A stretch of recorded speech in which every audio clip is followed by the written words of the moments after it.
momentin rreshtet janë ndërprerë, ndërkohë që gjatë gjithë natës ka patur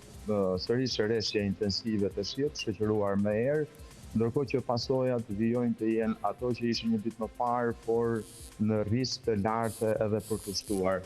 Bëhet fjalë për 8 familje që rrezikojnë në njësinë administrative Rukaj në fshatin Bruç, të cilat janë të rrethuara nga uji për shkak të fryrjes së lumenjve atje, ndërkohë që shtabi i emergjencave civile dhe grupet e punës të Bashkisë së Matit kanë shkuar në terren dhe kanë parë mundësinë e rritjes së argjinaturës mbrojtëse të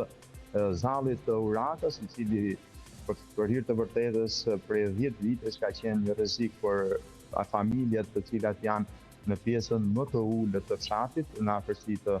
liçenit të Ulzës. Por